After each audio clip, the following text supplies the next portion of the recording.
Rich and Pam, thanks so much for getting here. We've been trying to put this thing together literally for over, probably a year and a half. Yeah. But you guys are the first group that I have for the new podcast studio. So I'm really excited to have you. Guys, as I was telling you earlier, I've been watching you guys since my last interview with Rich, which was wildly popular. And it's really interesting to see a tandem of a male-female instructor team. You guys really work well together. So why don't we do this? Why don't we talk about, Rich, why don't you recap for everybody your background, where you're at? I don't want to speak for you. I know your background very well. Pam, same thing for you. And then tell everybody kind of how you guys came together. And just to preface everything, guys, this, for the audience, this is probably one of the most unique programs and approaches that I've seen to not just self-defense, but, and not just, I don't want to just say women's self-defense, but self-defense in and of itself is really interesting. Now, the focus on a lot of what they do has to do with women, which I think is fantastic. And I want them to talk about it. Now, you guys are both out of Canada. I want to set that for everybody else too. And they give a very good approach from, I don't want to say a Canadian point of view, but again, in the industry, it's a very sober approach. So guys, go ahead. Rich, why don't you go ahead and start with your background and.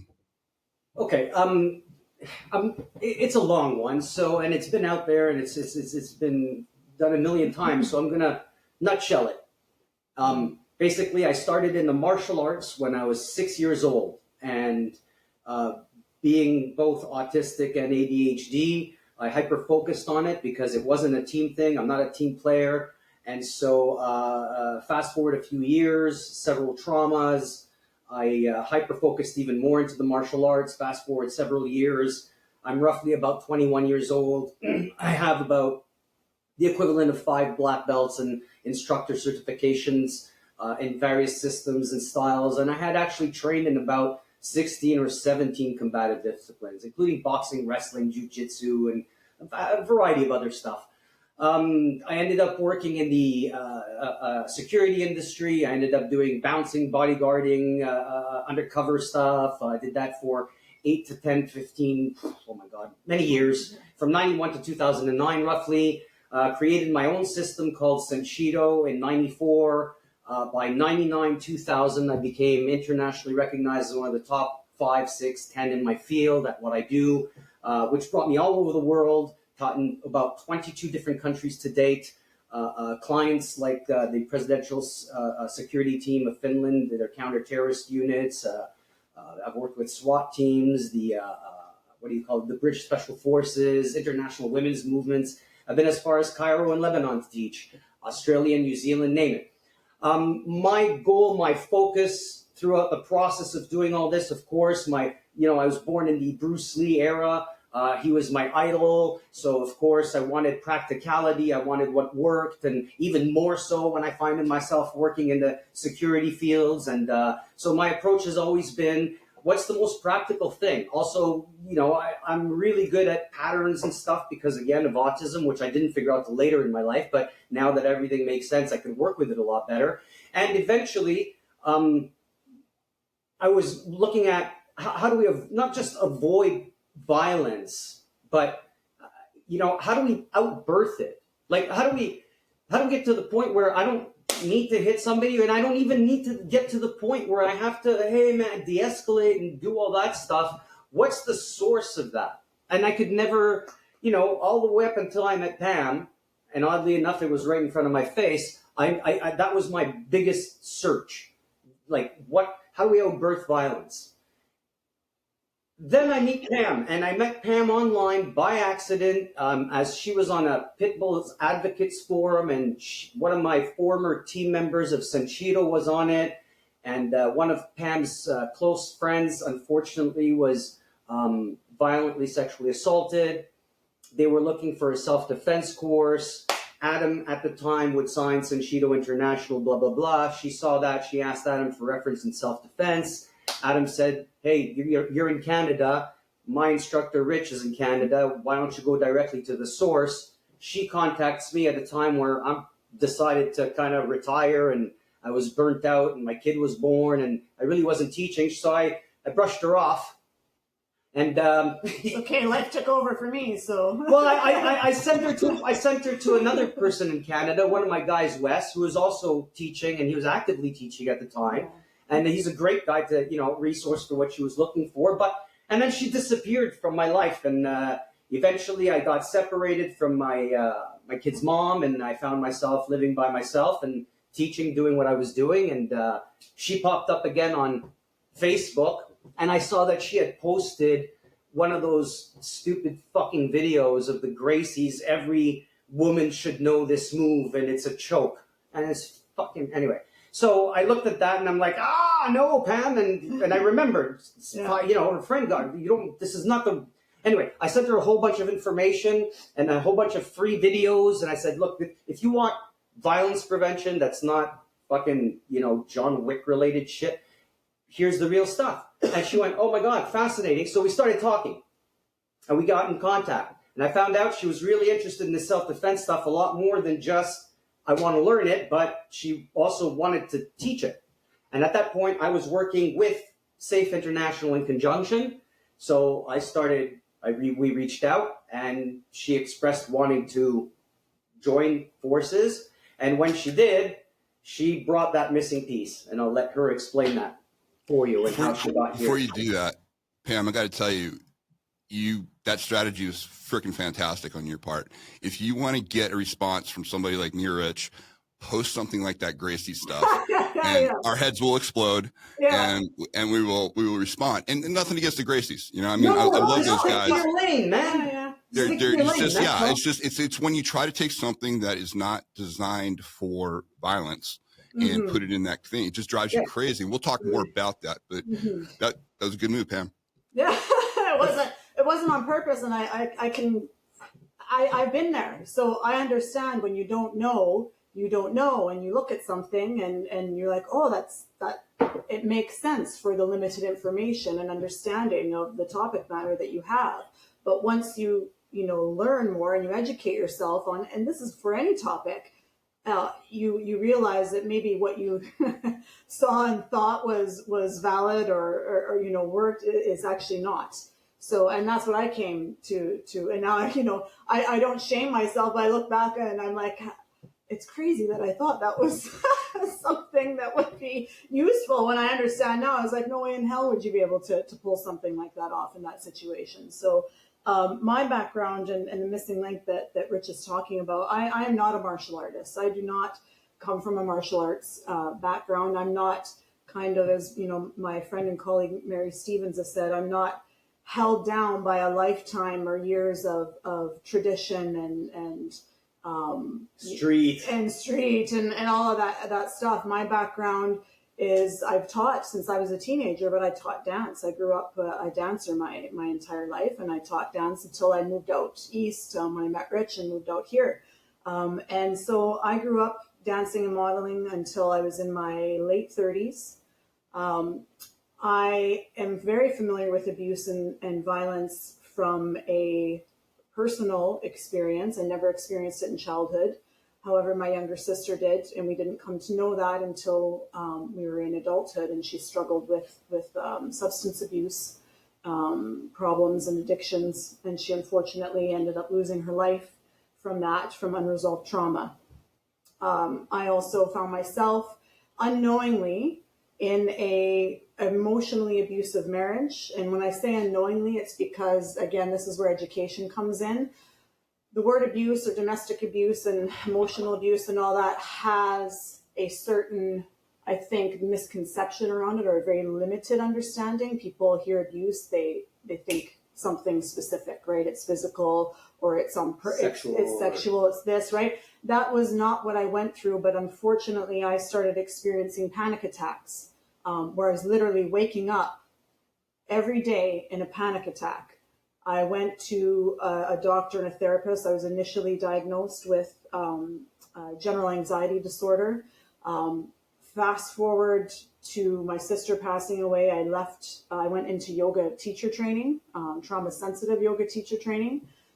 That's where I discovered the red flags within myself that I actually had PTSD. I left my marriage because I felt safe enough to do so, and I had a plan and everything. And I went to a trauma therapist at that point, and I actually ended up being diagnosed with PTSD, specifically complex PTSD, from living in an ongoing eggshell of a house, if you will, and as well living my family with the trauma and ongoing difficulty of having a sister and a child, a family member struggling with substance abuse for many, many, many years. There's a reason that there's therapy and support groups like Al-Anon, right, for people that had family members with addictions. It's very helpful. So I went into yoga teacher training. That's my background, is trauma-informed teaching. When I learned about trauma and then I met Rich, I realized that my yoga teacher training was focused solely on helping people heal after their trauma. And I wanted to really kind of go beyond that. Rich and I connected. I introduced him to the topic of trauma, and that's the missing link. Like he said, the light bulb went off. And my light bulb also went off. I realized that teaching violence prevention and defense and all that is also something that's very helpful for people that have experienced trauma to heal from, but also it's preventative, right? I can help people heal from trauma, and I can also help prevent trauma. So it was kind of that double whammy for me, and that's where we ended up joining forces. Our focus is always on that trauma-informed aspect and keeping that in mind. I custom-made a trauma-informed teaching course for martial arts and self-defense instructors, and it snowballed and just exploded. So I don't just teach that to teachers anymore, and I teach it to healthcare professionals and educators like high school teachers and the like. So it's something that's kind of transcended. Climate change professor in Netherlands as well. So it's snowballed and kind of, which makes me very happy. I know some people are kind of sick of hearing the word trauma, but it's like the snake eating itself when it comes to violence. Violence causes trauma, and trauma causes violence. It's that kind of that never-ending vicious circle. And so outbirthing and having a focus on trauma, preventing it. If we can't prevent it, then supporting it, healing from it, so that we're not, killing each other in stupid street fights from misdirected anger, or we're avoiding, the development of an extreme narcissist or a child turning into a sociopath who turns into a predator. This is what we're looking at. The prevention, and that was mind-blowing for me, because this is how you outbirth violence. I mean, it's impossible to do it completely because it's a pipe dream. But you like, for example, social violence, where roughly 50 to 66% of males lose their lives in actual violent confrontations, not work-related or street gang-related. The average civilian male, 60% roughly of males who lose their lives in violent confrontations lose it in social violence. No, not predatorial. We're talking about road rage. You bumped somebody, you looked at somebody the wrong way, somebody looked at somebody's girlfriend, boyfriend the wrong way, you budged in line, you cut me off, you said something in a tone I didn't like. Bar fight. Whatever. The traditional thing that 99% of self-defense and martial arts courses focus on. Hey man, the street fight. Yeah? 60% of males lose their in social violence. Social violence wouldn't exist if all of these people understood that the core root of it is trauma. And it's not personal. We're killing each other. The bad guys are winning because the good guys are killing each other. So, what are we doing? You're beating up people just like you in the streets, and these are people with misdirected anger, unresolved trauma, compulsions, and then you have the worldwide collective trauma of both COVID and this incredible recession that we're all facing, right? It's not, and so a lot of stress. That's a lot of stress. There's a lot of angry people out there. There's a lot of people who, it's not about people just who lost their lives in those 2-3 years. How many people lost their jobs, lost careers? How high did domestic abuse skyrocket during that 2-year period? How many children went through hell and abuse because they were no longer in school? They were now at home with their angry parents, and so on and so forth. Now, these people after they're all allowed to come out, they're coming back out into society and they're like stressed out of their minds. You think anybody's running out and going to get the therapeutic help? No, they're going right back to work, right back to looking at a job. Everybody's angry, everybody's pissed off. The littlest trigger will cause an explosion, and now we have violence. That can be completely avoided with self-awareness and trauma education.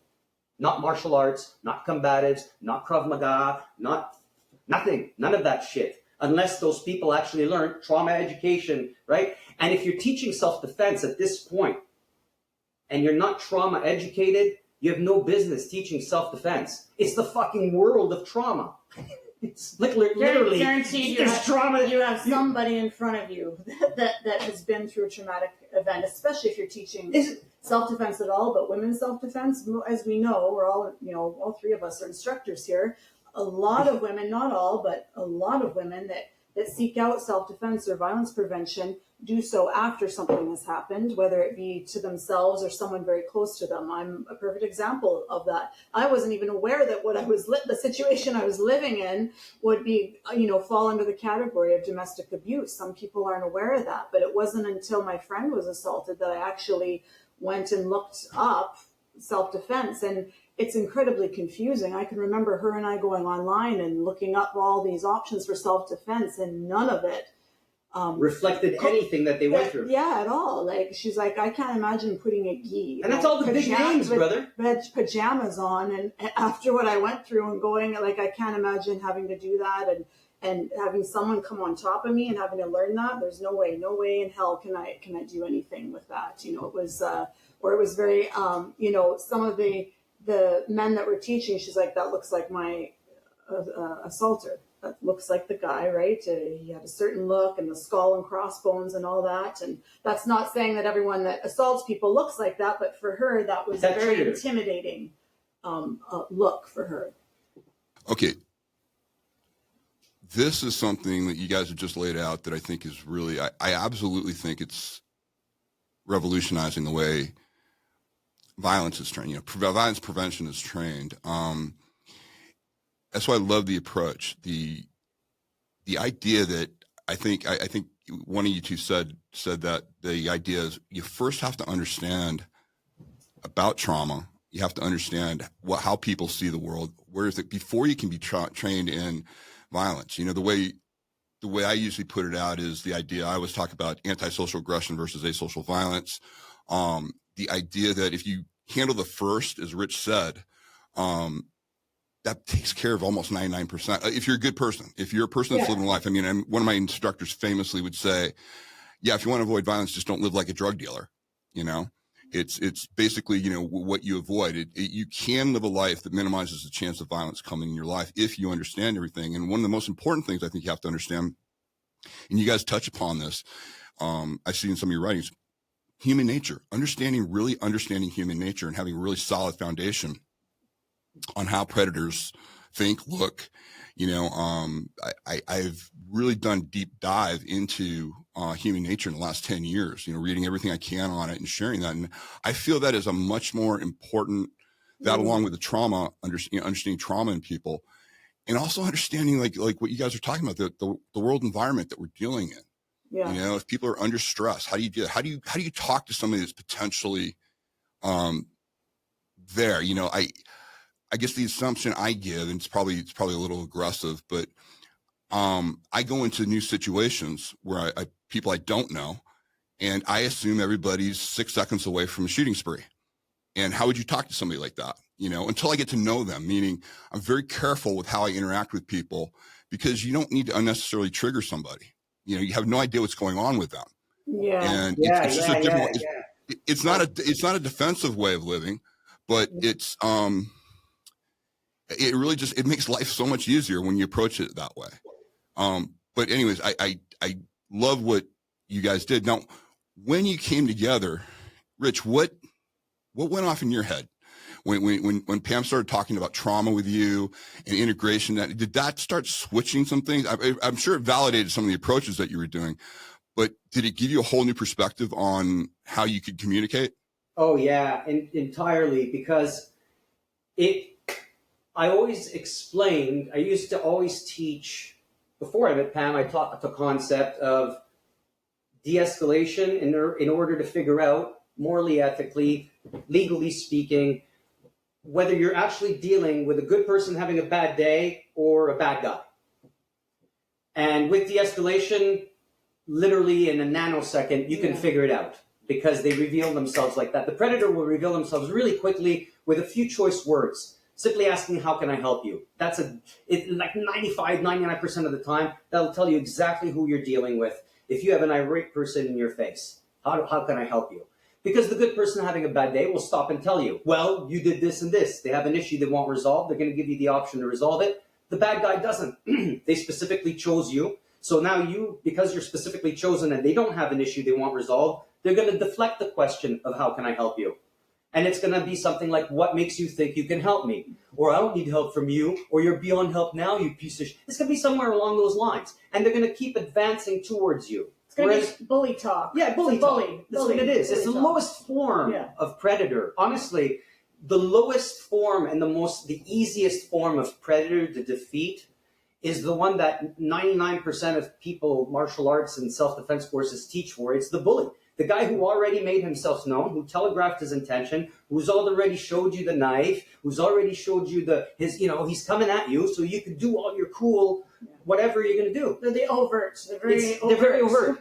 But the problem with most of these courses, they're going to do that to anybody who's being angry and disrespectful. And their idea of de-escalation is stay where you are, back off, or don't come in. It's provocative. It's not de-escalation. It's literally provocative.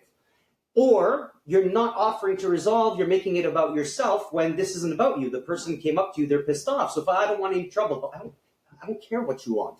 You piss me off. Like, what? It's not about you, it's about me. So if people don't understand behavior, psychology, and reasoning, motive, blah, blah, blah, blah, blah, then all this becomes impossible. So all you're doing is when somebody gets aggressive in front of you, you're looking for the chance to preempt. And you're actually going to give them that option by going, hey, don't come any closer, or what, or this. And yeah, you're going to land the strike. Yeah, you're going to preempt. Yeah, it's going to work. I'm not saying the other stuff doesn't work. It works, but it's not moral, legal, or ethical. What happens after that? Right. There's an aftermath of that situation. After you hit someone, and if this person was not predatorial, everything's caught on camera these days. You can't do anything without everything that you do being caught on camera. Doorbell cameras, CCTV, people filming what's going on. You have to be able to think strategically in the sense of defense and prevention to load the dice in your favor, because you hit that person, it might feel good, but what happens after? Did you kill them? Was it justified? Possibly not. Now you have you're looking at jail time. You're looking at a revenge, civil suit. Like we have to see past our own hand and be able to look, that kind of hawk vision rather than the mouse tunnel vision, and look and see what could potentially happen after the fact. The protection isn't just about protecting yourself in the moment, but protect your future too after a situation. And the people you love. You have a family also. You have friends. You got people around you. You might have a kid. What happens to these people once you've messed right? And the vast majority of street violence occurs within a 5-kilometer radius from where a person lives, statistically speaking. So what are the odds you might run into that person again if it's a stranger-based situation? Pretty good. They're pretty good. Unless it was a transient individual. Yeah. And if we're looking at things like serial killing, for example, first, serial killing statistically has dropped worldwide tremendously. A lot. Because they're catching them after one. They're catching them after the first one kill. They're caught. And not just that, there was COVID, so they couldn't move around much, right? Forensics science has just exploded, and there's CCTV cameras the chances everywhere. of being targeted or falling victim to a serial killer are astronomically low. Yeah. Right? That's not something that we should really lose sleep over. But what we should lose sleep over is what creates a serial killer. You see, what when we're going, what's the difference between a good person having a bad day and a predator? Well, the good person having a bad day is emotionally dysregulated, but so is the predator, but there's different reasons. The good person having a bad day is emotionally dysregulated due to things that are presently or have recently occurred in their lives, stressing them out. It's building up here. They've had no release. So the second something tricks them off out in the wild, they're going to be quick to jump and go, hey, blah, and they're emotionally dysregulated. The predator is emotionally dysregulated differently because the predator, we're looking at antisocial personality disorders. We're looking at a lack of empathy. And that's the biggest difference between the two. A good person having a bad day will have empathy. The bad person will have limited, selective, or no empathy at all, depending on what type of the predator you're dealing with. The objective is not to figure out and to go, oh, you're a Machiavellian. You're not diagnosed. Narcissistic tendencies. It's not to diagnose. It's to understand the behaviors of narcissistic personality disorders. The number one thing you're looking at is the lack of empathy. So what are you doing when you're attempting to de-escalate a perfect stranger who hasn't ambushed you? Because we're going to talk about that. You're looking at, I lost my train of thought. In terms of de-escalation, you want to determine who it is you're looking for. So you want to fish. So you're fishing for empathy. And if I can interject and add something here, because this is a good point for people to see it within themselves, and to when you see someone like this, to see yourself in them. And when we teach in high schools, especially, this is a question we ask every student: is by a show of hands here, who has at any point in their life, during a stressful moment, an emotional moment, when you're very upset about something, you've lashed out or you've snapped and said something that you came to later regret to someone you loved and care about, like leave me alone or fuck off or whatever it is. You snap at that person because you're emotional, you're upset, you're stressed out, and they're just like, they're nagging at you, whatever it is, and you snap at them. And then you come down, you realize after that you feel crappy about what it is that you said, and you maybe hopefully apologize to that person. That's what social violence is. It's emotional dysregulation. The difference is that you don't know this person. So it's even easier to lash out at a stranger than it is somebody you love. Yeah, and the thing is too is that we don't know what people are going through at any given moment, right? And it's always good to ask and realize that if someone is emotionally dysregulated and losing their mind and pissed off over a parking spot or a spilled drink, that's not normal. Like that's something's off. Something's off. No, it's not how dare you talk to me that way. It should be, what is going this poor person? What kind of shit is going on in their lives that's causing them to act this way? And we've heard it from hundreds of different clients where they've shared stories. Yeah, I de-escalated them. They found me later, or they apologized, and I found out that they just lost a job. Their mom just died. They're going through a nasty divorce, and they lost custody of their kid. And your paths just happened to cross at that point in time. And it's not personal. No matter whose path they would have crossed, they would have reacted the exact same way, because it's not about you. It's about their life. And your objective is to, hey, remember, this isn't my fault. So, hey, man, I'm really sorry. What did I do to upset you? How can I help you? Yeah. That simple phrase with your hand on your chest going, hey, man, I'm really sorry, which is still your, whatever fence, whatever fighting stick. Yeah, you're still here, but I'm camouflaging it differently now. As opposed to being, I'm, hey, how can I help? I'm displaying empathy. Do you have empathy? Let's find out.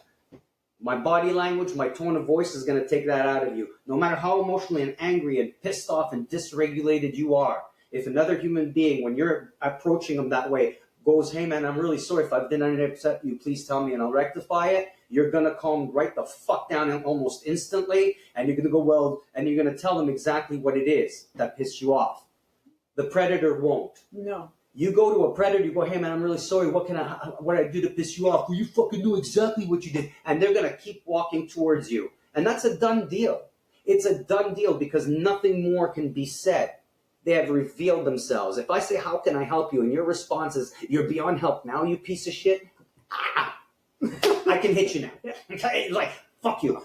Right? So now you're within your rights. But the odds of it being that person are 1 in 20, 1 in 30. It's low. 1 in 50. The really good chance they're dealing with a good person having a bad day. For the most part, unless you find yourself in an environment at night where all the genders are present, music is playing, and alcohol and potential substances are involved. In that point, you've got an increase of 77% chance of violence by virtue of these ingredients mixed together.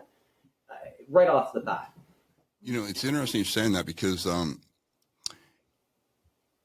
people don't realize how easy it is to create that human connection at the beginning in the most unusual situations. I'll give you one of the most unusual ones, and you'll probably relate to this, Rich, working doors and stuff. My partner here in Vegas for my machine gun range. For years, he ran clubs. He ran, some of the biggest clubs here. He also ran some big strip clubs as well. He always had his guys that worked the door shake every hand and look in the eye of every customer that came through, welcoming him into the club. And that human connection alone, he's no longer the bouncer, the security guy that's going to kick my ass or be an asshole or anything like that. He's a person. Yeah. And so that when, like you said, you're adding alcohol to the testosterone, and then maybe some of the estrogen's gone because the women start leaving. And so now you've got this really volatile mix that when they would approach, when there would be an incident and they'd say, hey, put the hand, the guy normally would look and go, oh, this is the guy that, in his mind, oh, that's the guy that shook my hand on the way in. So there's that little bit of a connection. The drop in incidences that they had was just stunning. On something as simple as that. It's not about teaching your guys. These guys could all take care of themselves. They're all very competent and all that. They didn't have to do it just by just a simple thing of a human connection coming in. And like you said, not assuming it was personal, assuming, hey, something's going on with this guy. Let's find out. Now, like you said, in those rare incidences where you don't get the empathy back and you realize, oh, I'm dealing with a predator. I'm dealing with somebody here. Then you know how to take care of that. You understand, okay, we had to take a different approach here. I love that. Here's my question to you guys. I know you do a lot of work in the schools and stuff. When you go back to adults, you've got men coming. Men normally come in. I remember me, same thing. I got my butt kicked. I was a Navy kid, so I was moving around all the time. And every school I went to, especially back then, they greeted you with a fight, basically. So you had to know how to fight, basically.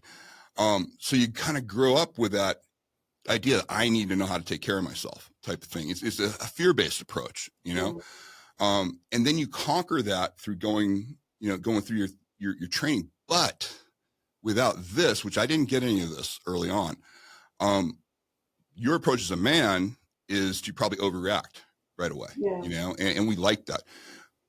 Females, and I'm just being general on this, they come in from the standpoint of when they experience violence, it's a real thing. They're very hesitant to enter into the physical aspect of it. They're extremely good at the empathy, and they're extremely good at the intuitive on it, far better than men are. I know I'm broad brushing this, but just in general, when you're dealing with the populations all the time, when they come together, when you guys have a mix of maybe couples or something like that, what have you noticed? Do you have to gender specific approaches at times, or does everybody kind of start to get it, as you start putting this out? Because I would imagine a lot of guys, Rich, will come in and go, come on, when are we going to learn how to hit? When are we going to learn how to do this? Well, that's the thing. It's for starters. We don't market ourselves the way I used to. So I've eliminated a lot of words out of my vocabulary, my marketing vocabulary. So I don't attract that type of male often anymore. A lot of the males that do come are ones that they get it. And they've come to realize that their unresolved trauma, their misdirected anger, that, maybe how they were living in training for so long has not helped them, that it's done more damage. And a common thing that we hear is that despite all my years of training and all the belts I have, I still feel very insecure. Oh, yeah. And I don't know why. So I feel like I have to brag about all this training I have in front, but I'm still, I'm scared and I don't want to hide that anymore. I think that there's been a real shift in society too for men, which I think is a wonderful thing, because I know we go on and on and on about how difficult the world is for women and how dangerous, and statistically speaking, yes, you look at the stats, that is absolutely true. And violence is predominantly a male problem who commits it, but males die a lot too. And I think a big problem with that is the way that boys are raised. and this, you can't talk about your feelings, and you have to, you know, keep your chin up, and men don't cry, and all of that crap is absolutely a contributing factor to that. And I think there's slowly this shift happening, where that information is getting out and it's making people think. And we're seeing it certainly in our clientele, the male population, is that they are sick of it. That they have started to reject that kind of toxic point of view of what it means to be a man, and that, you know, you don't have to hit everything that barks at you. That, you know, they're just like they are, and they've done it too. But here's the thing. So with all that is, you can only, like you can only reach the men like that who have empathy. Yeah. If they don't, there's no reaching. Forget it. And even it's like, no matter what you say, it's a done deal. They don't have empathy, forget it. But even ones with empathy, if they're so deeply ingrained into it, deeply insecure, or they're very angry, and they're not dealing with that anger, or it's too hard for them, so they just ignore it, which is completely understandable. It's not fun to face your crap at all. It's not fun, but it's necessary. That's also hard to reach them in that sense too. We've had 3 combatives, male, stereotypical in one class. In one class. This is in England. When we were teaching England, and that's a 5-hour workshop. It wasn't even a master class or a deep dive.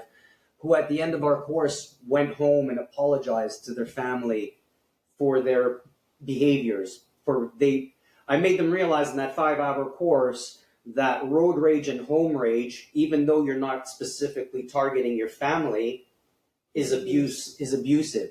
And you're either with your children and whoever is exposed to that on a daily, weekly, monthly, yearly basis, progressively, especially children, you're either going to create victims or abusers.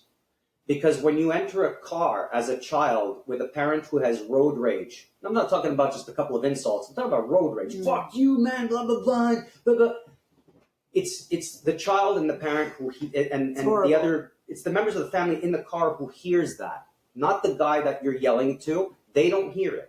And even if they do, they're not going to turn around and go, oh, you're right, let me go take some driving lessons. No, they're going to probably tell you to fuck off too. And now what are you going to do? You're going to get even more angry. So what are you going to do? You're going to chase them down with your family in the car? Yeah, but people do that. And people do that. It's and crazy. And they do that like, right? And now you're doing this. And every time it's time to go in the car with adrenaline dump. Your child gets an adrenaline dump. Yeah. I know. My father was like that. Fucking hated going in the car with him my whole life. Because you don't know how he's going to react next. To me, loving father, never touched me, he was amazing as a dad. But road rage, home rage. If you have road rage, you have home rage. Home rage, you punch your computer when things don't work, you slam doors, you punch walls, you fucking, you don't hit anybody.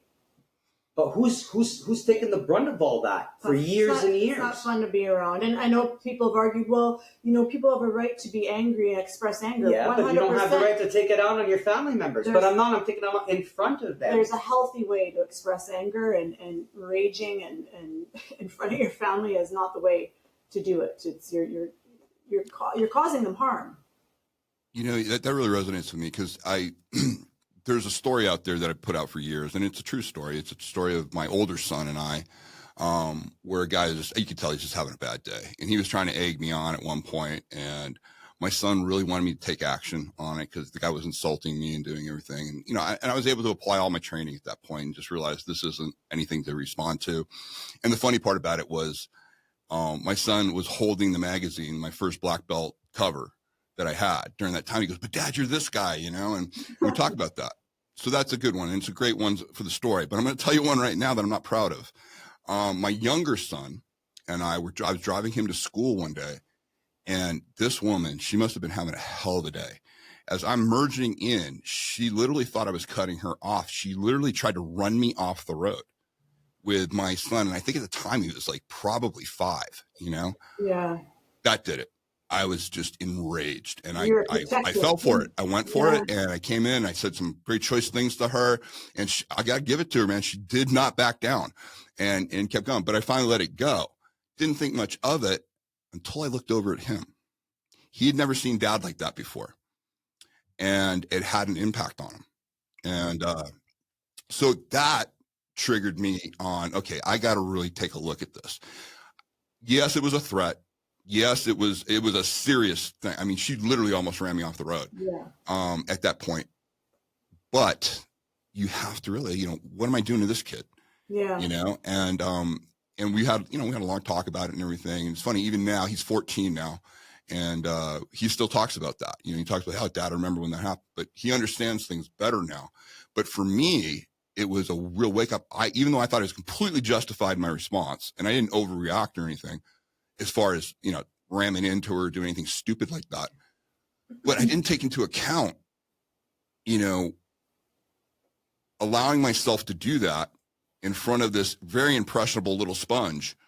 And how is he gonna deal with that? And so that was a trigger point for me to say, hey, dude, let's take a look at this a little bit more along the lines that you're saying. So, and again, most people, when they meet me, they think I'm just like, they're usually surprised at how easy and approachable I am and just really nice and goofy. And I'll do all that stuff because I want people to be comfortable around me. I don't want to go around look like, even though I got the tattoos and all that other stuff, I don't want people, immediately thinking, oh man, this is an asshole, the typical, self-defense instructor who, is jacked and looking around, making everybody feel uncomfortable, because that does nothing, for it. And again, as I've always said, and you guys are there, the physical appearance, even though, I'm older now, but I still have the physical appearance, that means nothing in the real world. That if this works on you, you're not my threat. You're not the person I'm worried about. The guy I'm worried about is the little gangbanger, 120 pounds, who's just quietly sitting in the corner and he'll slip the knife out when you're not looking. That's the real predator, and you just don't want to trigger that guy, unnecessarily. So honestly, it really hit what you guys just said. And even too, you were going to say something, honestly, before I go on. In terms of the gangbanger, again, the odds for the average civilian of a little gangbanger knifing them at the corner of the street is less than 1%. Unless you live in that type of neighborhood and your situational environmental awareness is fucking nil, the odds are really low in comparison to being stabbed to death or bludgeoned to death by your wife, your best friend, an acquaintance, a coworker, somebody you know. On a statistical level, as we stated in our last interview, 90% of predatorial worldwide violence that is not vocational, like if you're not a cop and all that stuff, but even the vast majority of cops who don't succumb on the force, on the job, succumb to their wives or they're at home, in domestic abuse and violent situations. Or they end up being the one killing their wife too, right?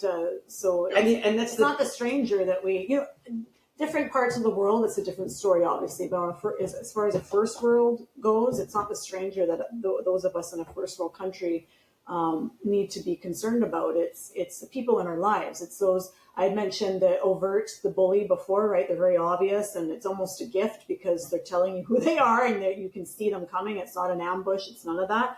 But it's those covert ones that you, especially for both men and women, but all genders. All genders. But particularly for women, it's the partner. It's whether it's a boyfriend, husband, an ex, or someone that wants to be their boyfriend, and they've rejected them. Rejection. Our idea of relaxing is we devour crime documentaries. It's our work is ongoing. Like it's a constant process. It's ongoing. We don't stop. And we don't just watch them. We watch them notes, and we take notes and we pause. And we compare it to online sources and all of this stuff. We confirm that what we're watching is actually relevant. What they're telling us is real. But the number of episodes we've watched where a woman was killed because she rejected a man is outrageous. It's insane. It's outrageous just for saying no or going on one date and her deciding that no, she's not interested, and then they persist and they stalk and then they end up killing her. It's outrageous how often that happens. And roughly 50 to 60% of civilian homicides are committed by intimate partners or exes, all genders. Yeah. It's not a pushback. It's just something that has really kind of occurred in the last 10 years that I've noticed, especially internationally. places that I never had to worry about, meaning highly civilized, places like the UK, places like Norway, places like the, the Slavic states and stuff. And again, I'm going to touch the third rail here, because there's been mass migration, because there's been cultural situations. You've had people who respond in our first world way to, in a first world manner to somebody who sits there and looks at it and goes, well, you guys don't carry knives just because people tell you can't, yet they're readily available. And I will respond like that. And you've had some really crazy things happen. Now, again, overall, still outliers. But they have entered into parts of our society that we never had to deal with this kind of stuff before. And it's really caused some issues. And the response to it has been interesting. So I think it's even more important, especially with women, that you guys are pointing out how to pick these cues up, because you're right. It's still the circle. Yeah. It's the extended family and friends circle. Somehow, acquaintance, coworker. Right. Yeah. But I have seen an increase. And again, the statistics are really skewed because they don't like to report these statistics. The rapes and the assault. You saw in the UK, you had the gang raping going on with that. And then in the Slavic states, it's just amazing. It's amazing what's happening. Germany, Belgium. Talking to them. So again, and the only reason I'm bringing that up is because your approach is still valid in those situations. Yeah. Well, that's understanding, like you'll key on somebody. Oh, okay, this guy is not responding like a normal person on this, or there's an intensity here. We had something happen in Scottsdale recently where they had put in a bunch of I think not Somalia. It was from a Muslim state that came in. There was a lingerie shop that was in Scottsdale, a very nice one, and it was literally surrounded by about probably 40 males just looking in the lingerie shop. And anybody that walked in and out was assaulted. It was the craziest thing they'd ever seen, because culturally they're not used to that. No, culture shock to them, and then just. Yeah. And so it's been interesting, though.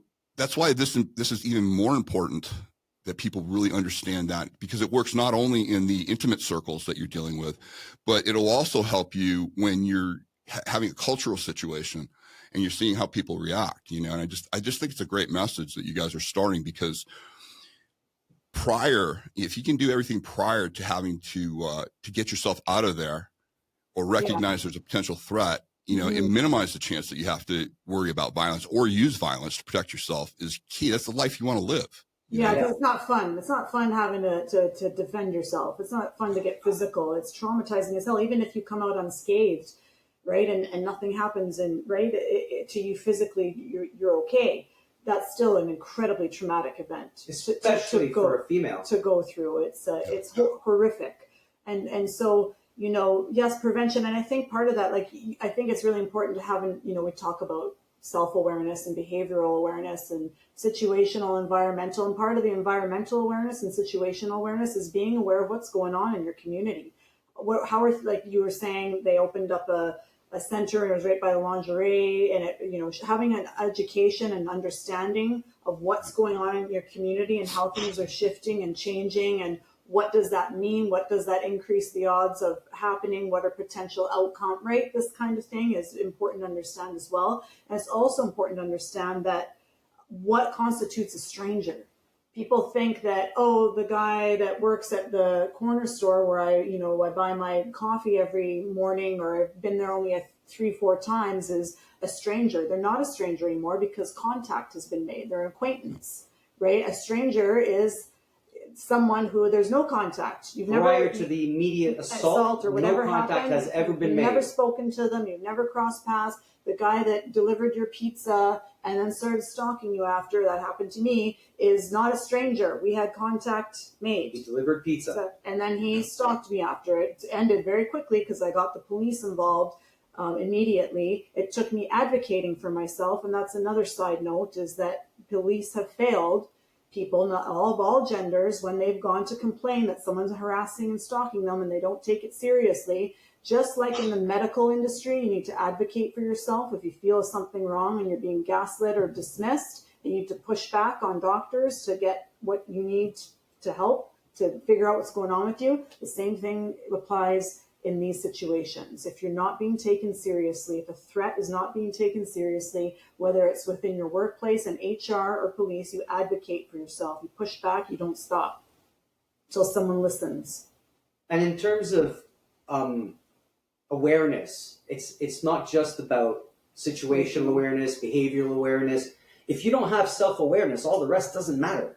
Self-awareness is the most important and critical aspect of all of the awarenesses, and that includes understanding your own triggers, your own coping mechanisms, your own moods, the origin points for them. Do you have misdirected anger? What causes you to do this, that, the other thing?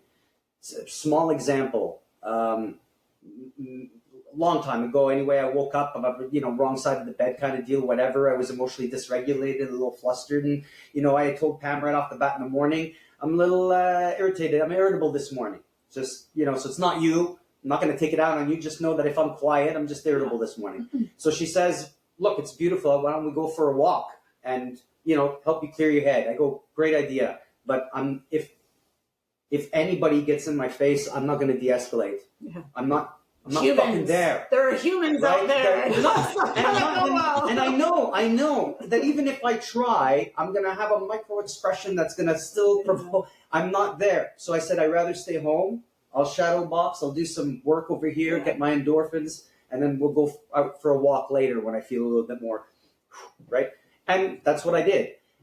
That's a certain level of self-awareness, as opposed to going, right? And then you're looking for it, Then you have those who are like, oh, fuck, I dare anybody, right? So you go out fishing for it. Look at exactly. Yeah. Self-awareness is a massive part of, and this is, again, that comes back to trauma, to understanding your own triggers. Because this industry, the self-defense, especially the self-defense industry, everybody is traumatized. Which entire kid, world is traumatized. Who's gonna?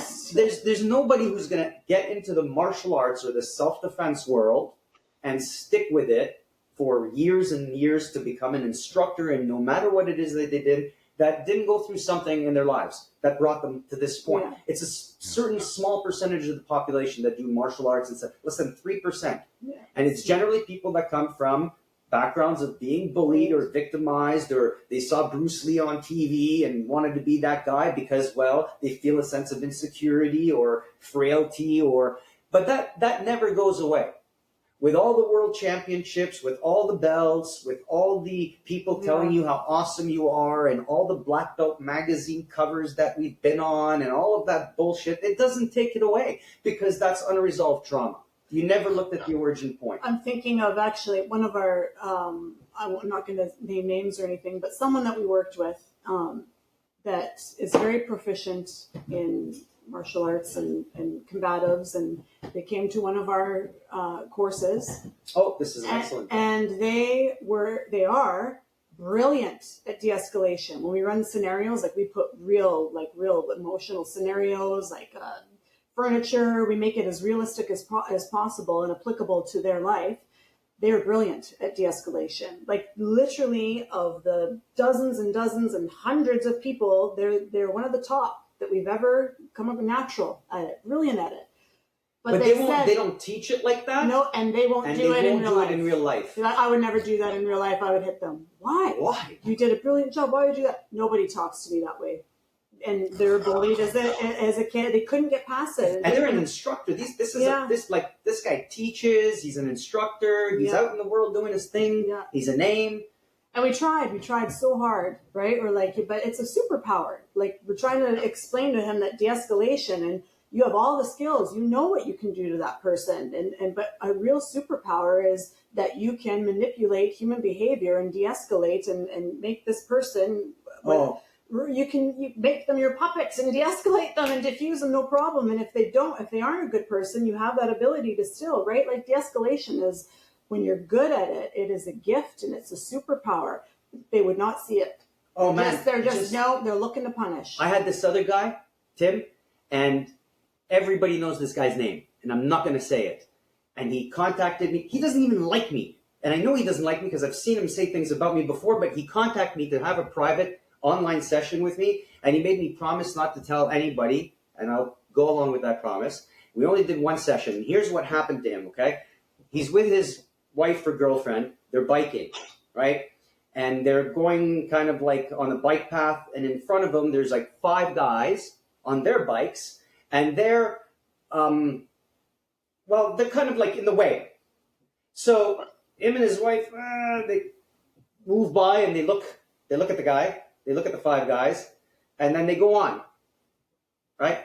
And the 5 guys didn't like that. So they bike and they follow him and they circle them and they get into his face with him and his wife and they start like, hey man, what the fuck? But they're 5 guys and he's on his bike and his wife is there, right? And so, or girlfriend, whoever, I don't know, right?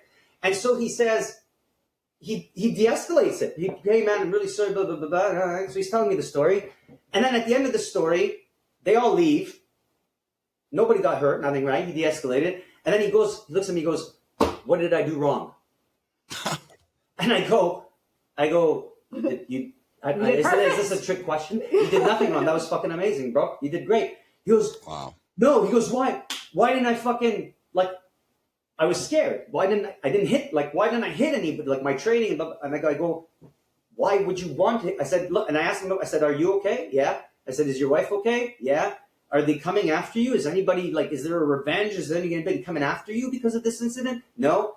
Any lawsuits or cops coming after you? Or is it, no? What's the problem? I don't understand.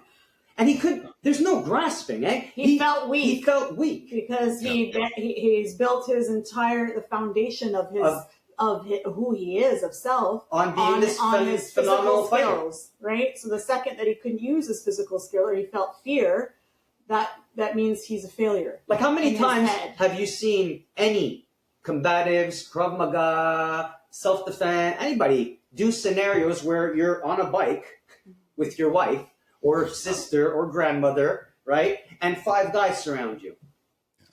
Never. And what's so sad about that? What's that? What's so sad about that is I see guys in the industry on there, and I guess, the one advantage I think I have in that type of a situation is I'm around people, and I come from a world where, we've had 20 years of war.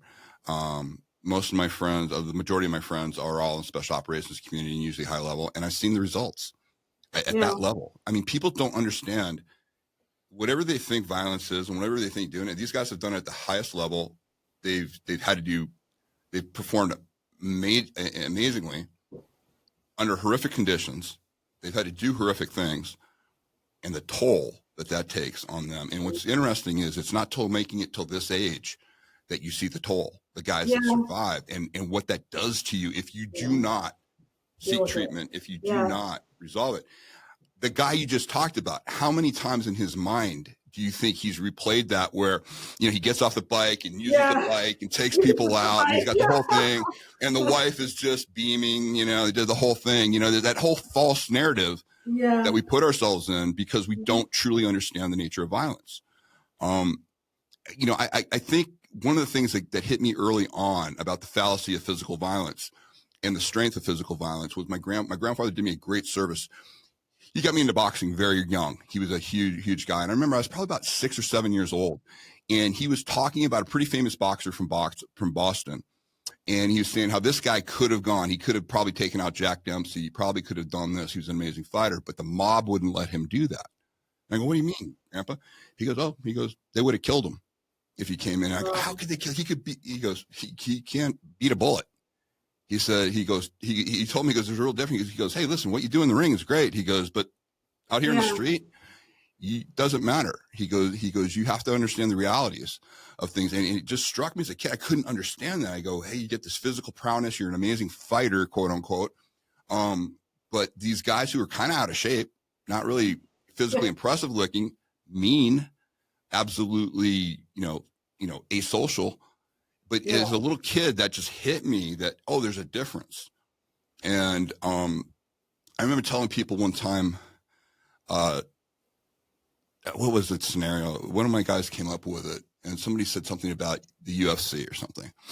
And he said, well, how would you go up against, I forgot who it was at the time, whoever the leading contender was at that time. And the thing was, my guy goes, I'd take him out. He goes, he wouldn't have a chance. And I go, what are you talking about? He goes, oh no. He goes, in the room, prior to him coming out to the ring, he said he would receive a little box. He said, and the box would be a finger with the ring of somebody that he loved on there. And then you'd have a video that would say, if you don't throw this fight, here's what's going to happen. The look on the face of the population that was in there, like, that's violence. Yeah. Okay, that's power. That's reality. Has nothing to do with your physical fantasy or anything. Believe me, that guy will take a dive. Yeah. And, you will win, and whoever you want to win will win. That's exactly At that it. point. You know, how far are you willing to take it? Like people tell me all the time, you know, they'll say, oh, this doesn't work, that doesn't work. And they'll say, you know, they'll look at a situation. I always say, what are the stakes? Yeah. Are you talking about, like, you know, like I love when people say stuff like, oh, if you can't take my eye. You know, I hear a bunch of jujitsu guys do that. I mean, guys I really respect, you know, really cool guys. I sit there and go, what do you mean? Well, yeah, I've had guys in training. I just close my eye and I really go in. Like, oh, really? I love So that. what you're telling me is a guy that you train with every fucking day, who is your friend, and you go, hey, take my eye. How committed is he to doing that? Yeah. Because I know guys that'll come in and they'll just And they'll freaking right take your through it. fucking eye. Yeah. And I said, because they don't care. They go, what are the stakes? I mean, this weird, I understand where they're coming from. They're sitting there going, you know, when you see some out of shape, you know, reality fighter who says my stuff's too dangerous for the US, I get all that. And this is the ego. And I don't mean to take this off transit, but what you guys are doing such a service to people, because you don't want to meet that person that's willing to do that. You don't want to meet, if you can de-escalate something where it never gets to that point, should you randomly run into that random individual and we don't know who they are, we can't look at them and pick them out. Someone is, You know, and it's such a great way to live if you can go from that to it. But I feel bad for that guy, you know, that you talked about, because he's probably still beating himself up.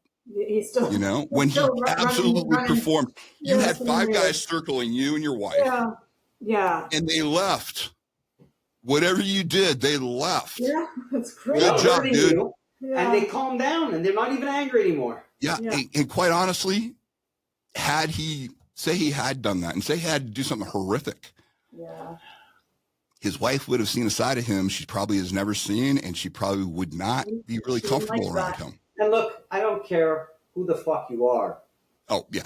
I know where you're going. How good you think you are, or how well trained you are, or how many world championships or wars you've been in. 5 guys are surrounding you and you're on your bike, and your wife, she knows nothing and you got to protect her too. Yeah, you might take 1 or 2, 3 out. Not without your wife taking a shot and getting probably devastated. And, you know, and then eventually you're not, this isn't a fucking John Wick, Bruce Lee movie, man. This is real world. Yeah.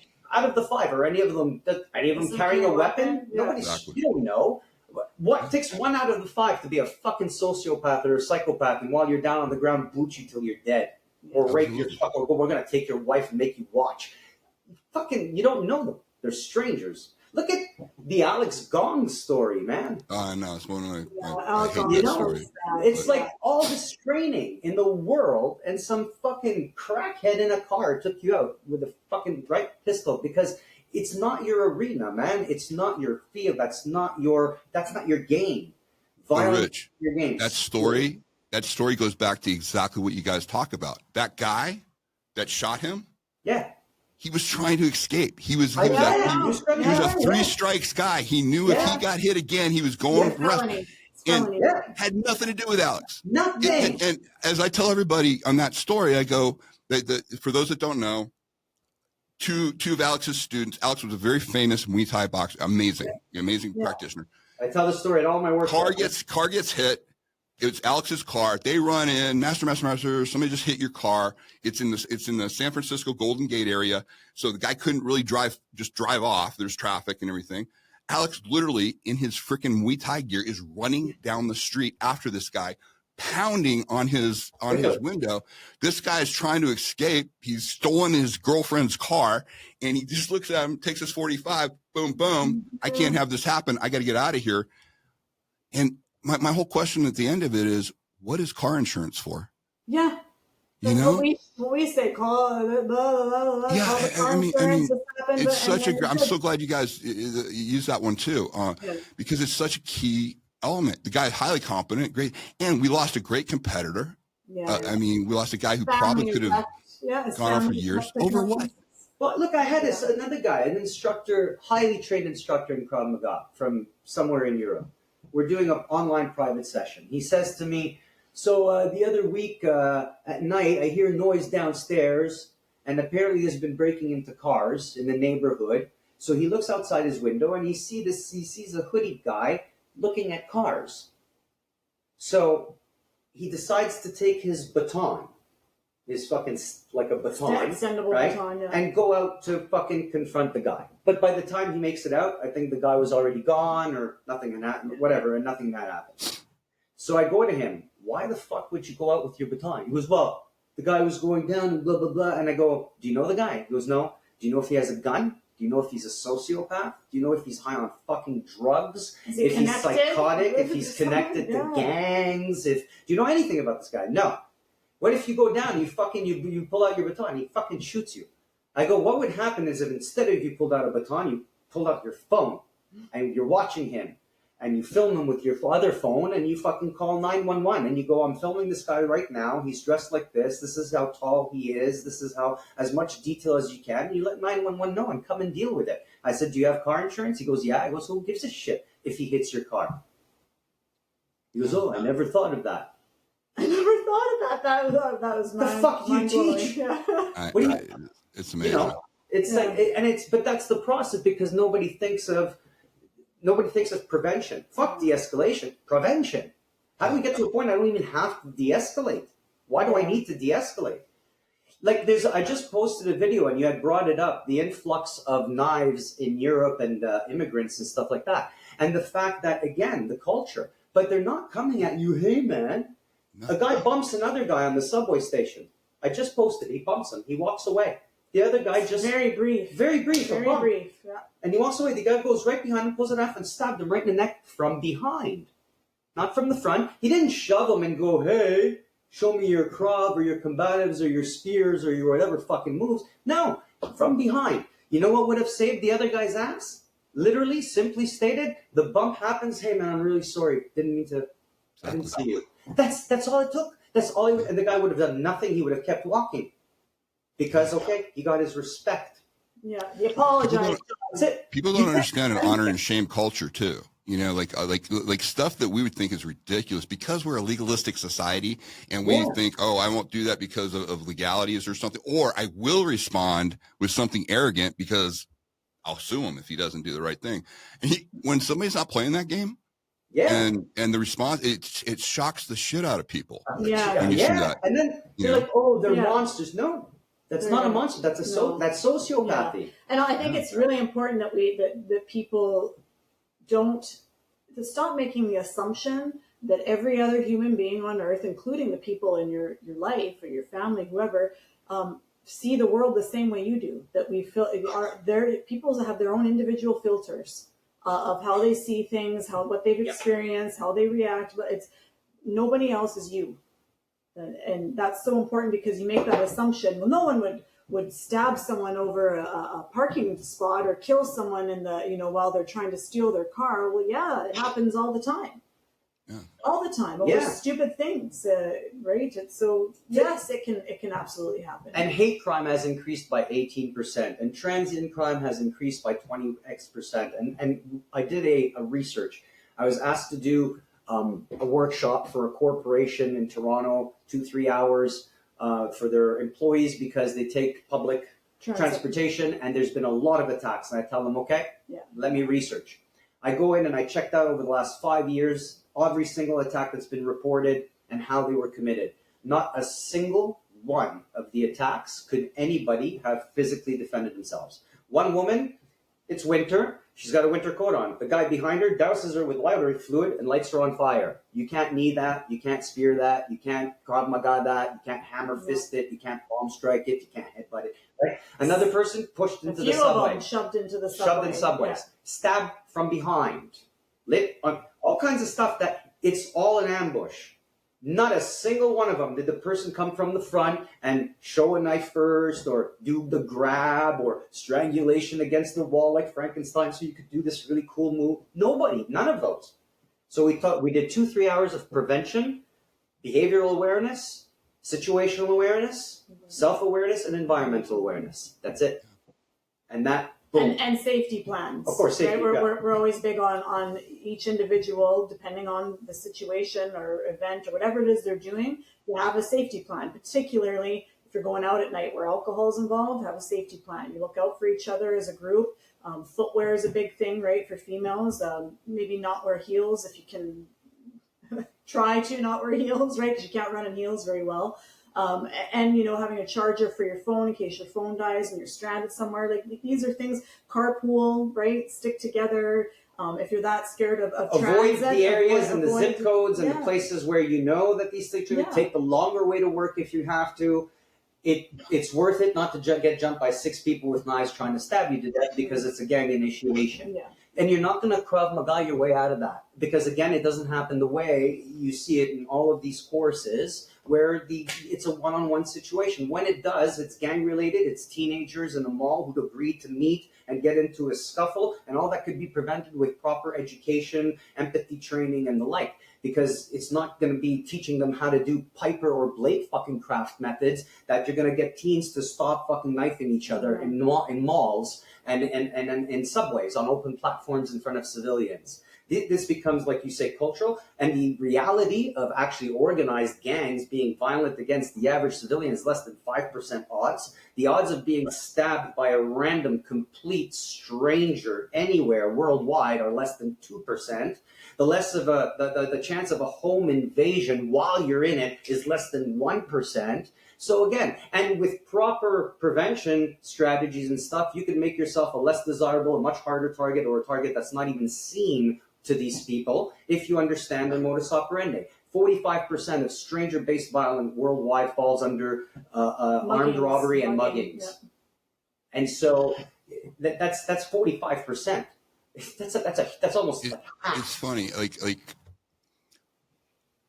I've been doing it a different way for you, and I'm incorporating a lot more. If you've seen a lot of my content, I've been incorporating a lot more of what we're talking about right now in there because I do think it's primarily the most important thing.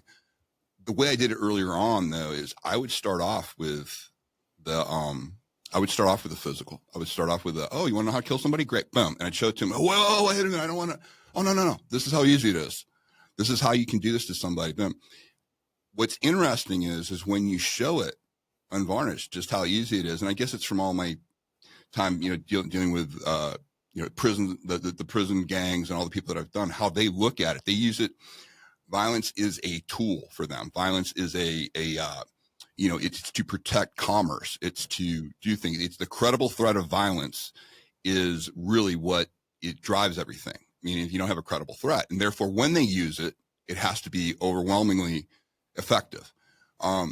So then when you have the general person come in there and they see real, you say, hey, this is how you crush the throat. This is how you do it. Boom. And then you give them video of it being done. Now they're willing to listen. Now, I don't ever want to get to that point. Good. Yeah. Good. Because now we can talk, because now it's going to make a lot more sense when I tell you prevention, putting that ring around you, making better decisions, doing all this, because most of the people, I'm sure you've had this, guys, how many times have you heard the story where the person tells you the event that happened and they tell you that, hey, here I knew something was wrong. Yeah. But maybe through social awkwardness or something else or not wanting to offend, I did to here. And by the time I got here, there was nothing I could do. It was the situation.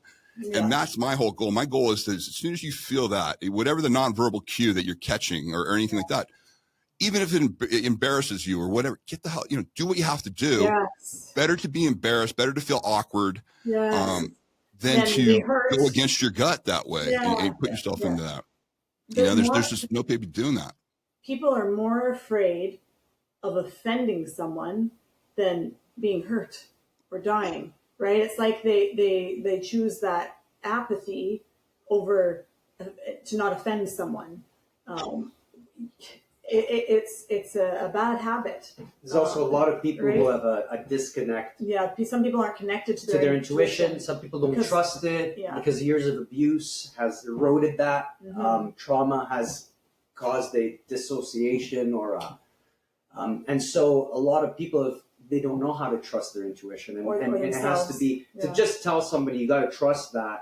It's good for most people, but for a lot of people, it's not. It's lip service. Well, they're not even really, they might not be familiar with it, or they're disconnected, like we said, but that doesn't mean that they can't get connected with it. Yeah. We actually have exercises that you can do that will help someone become more in tune with it. And one of my personal favorites is in a journal format, and it's reflective, right? So if they can, even before they became disconnected, if they have the ability, because it won't work for everyone, but most people will have an instance or an incident where their intuition went off and then it was proven correct. And not necessarily in a life-threatening situation. It can be the most small, petty thing, like buying a car, right? I knew not to. I was off about buying that car, and then I did it anyway. The salesman talked me into it, and it turned out to be a lemon, whatever it was.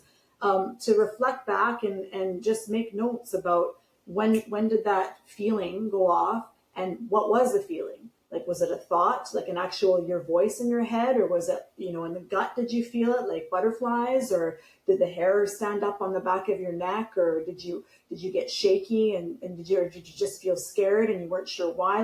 Like try and reflect back and get familiar with how your intuition speaks to you, because it can be different for other people, for everyone. It can come in different forms, and it might be a combination of things. It can be the voice and the feeling. So try and get familiar with how it comes up within you, so that in the future, when it does, you recognize it right away that it is that. And if you're ever not sure, is that intuition, or am I being paranoid? I always say side on the side of caution, and treat it like intuition, but especially if it's a situation where you need to react really quickly and make a decision.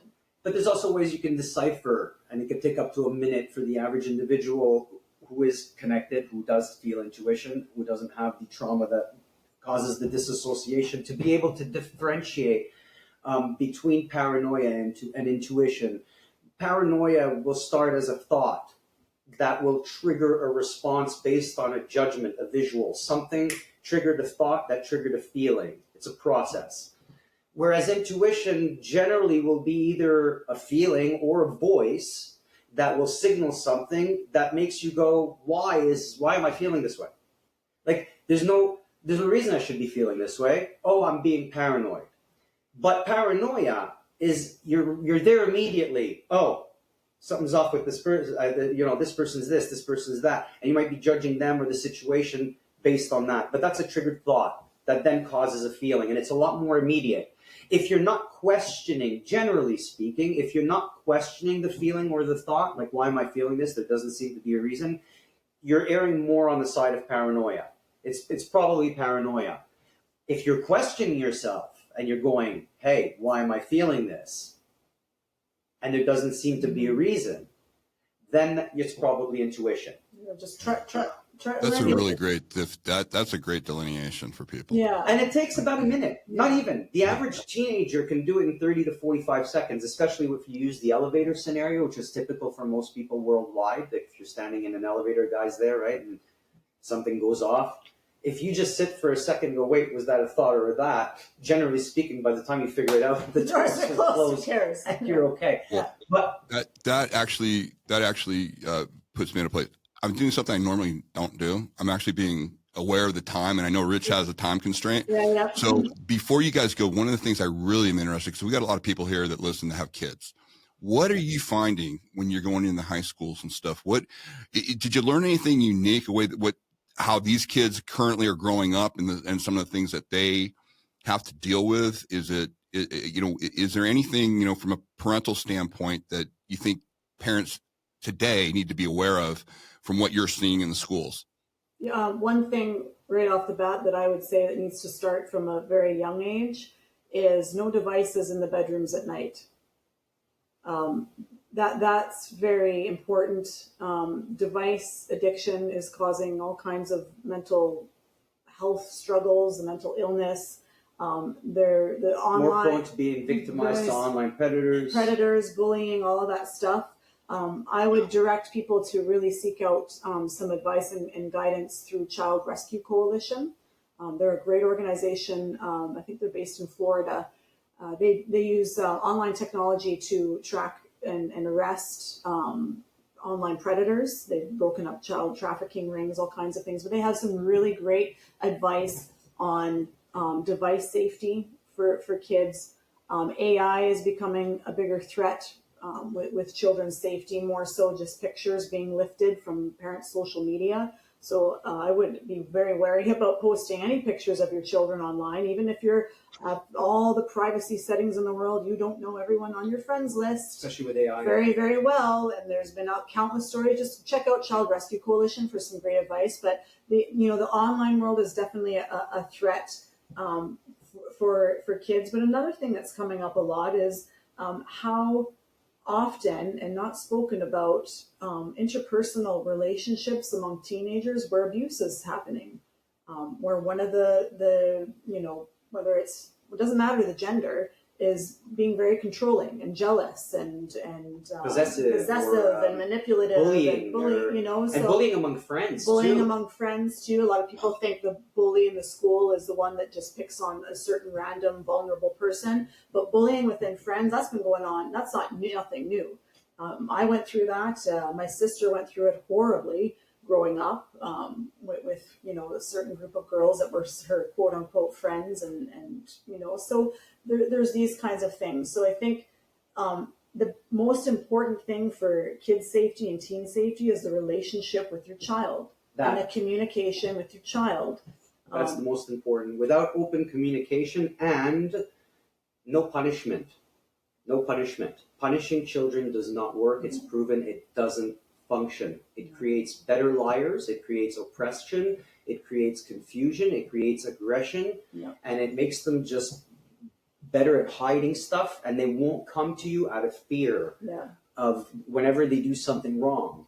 Any child raised in fear is much more likely to be victimized or become an abuser. Yeah. Or become an abuser themselves. There's no two ways about it. If you look up, there's some great resources online, again, Child Rescue Coalition, but look up the terms proactive parenting to look for guidelines and advice on how to communicate with your children and within certain age range, because communication with an 8-9-year-old is much different than like a 14-15-year-old, right? And I think it's important too when it comes to teenagers, remember what their brains are like, right? It's a nightmare in that brain. Our prefrontal cortex doesn't stop developing until we're 25 years old. So teenagers, it is very difficult for them to make long-term decisions and choices. And they're much more impulsive, less likely to be able to follow through the plan. It has nothing to do with... They're not lazy, they're not dumb, their brain is a nightmare. And so we need to understand that. And then you got it's funny you guys are saying that. I've got my 14-year-old, my son.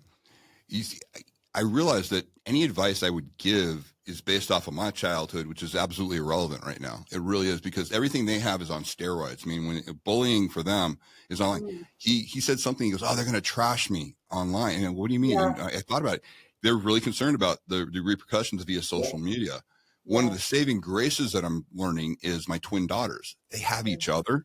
Yeah. And so they have a really strong bond. Now they like their brother, but they're 11 and the brother's 14, and they're all close. But these two, especially for the girls, they have each other's back, and so they can, and they interact. They're completely different kids, they're very different in their things, but they have each other's back and they have that. And so it's a strength that they have to fight against the bullying, because we see what happens to some of their friends who don't have sisters or don't have, siblings.